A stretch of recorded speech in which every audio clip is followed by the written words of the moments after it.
ලෝකයේ කැතැම සත්වයා. ලෝකයේ කැතැම සත්වයා ලෙස හැඳින්වෙන බ්ලොබී ෆිෂ් නවසීලන්ත පාරිසරික කණ්ඩායමක් විසින් නවසීලන්තයේ වසරේ මාළුව ලෙස නම් කර තිබේ. මුලින්ම ඉල්ලා සිටිනවා ගජ මිතුරා YouTube චැනලය සබ්ස්ක්‍රයිබ් කරන්න කියලා. එම පාරිසරික කණ්ඩායම විසින් නවසීලන්තයේ මිරිදිය සහ සාගර ජීවීන් පිළිබඳ දැනුවත්භාවය වැඩි කිරීම අරමුණු කරගනිමින් වාර්ෂිකව පවත්වනු ලබන වැඩසටහනකටදී මෙම නම් කිරීම සිදු කර ඇත.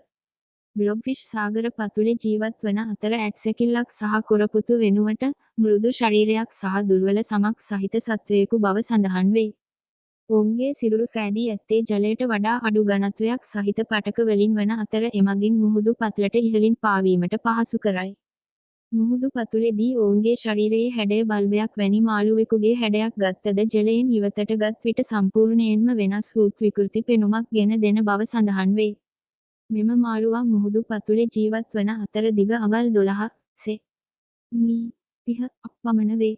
ඔවුන් ප්‍රධාන වශයෙන් ඕස්ට්‍රේලියාවේ වෙරළට ඔබ්බෙන් දක්නට ලැබෙන අතර අඩි 2000 සිට 4000 දක්වා ගැඹුරක ජීවත් වේ.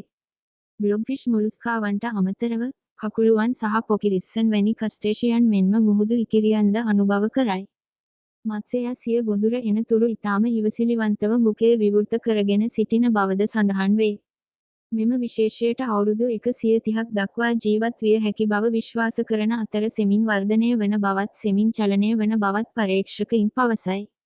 ගැහැණු සතුන් තනි කූඩුවක බිත්තර ලක්ෂයක් දක්වා දමන අතර ඔවුන් පැටවුන් බිහිවන තෙක් ඒවා ආරක්ෂා කරයි. දශකයකට පෙර නවසීලන්ත පර්යේෂණ නෞකාවක කාර්ය මණ්ඩල සමාජිකයෙකු කලාතුරකින් දක්නට ලැබෙන සත්වයාගේ ඡායාරූපයක් ගැනීමෙන් පසු මාළුවා ප්‍රසිද්ධියට පත් වූ බව සඳහන් වේ. තවත් මෙවැනි වීඩියෝ නරඹන්න ගජ මිතුරා YouTube චැනලය සබ්ස්ක්‍රයිබ් කරන්න. ඔබට ජය.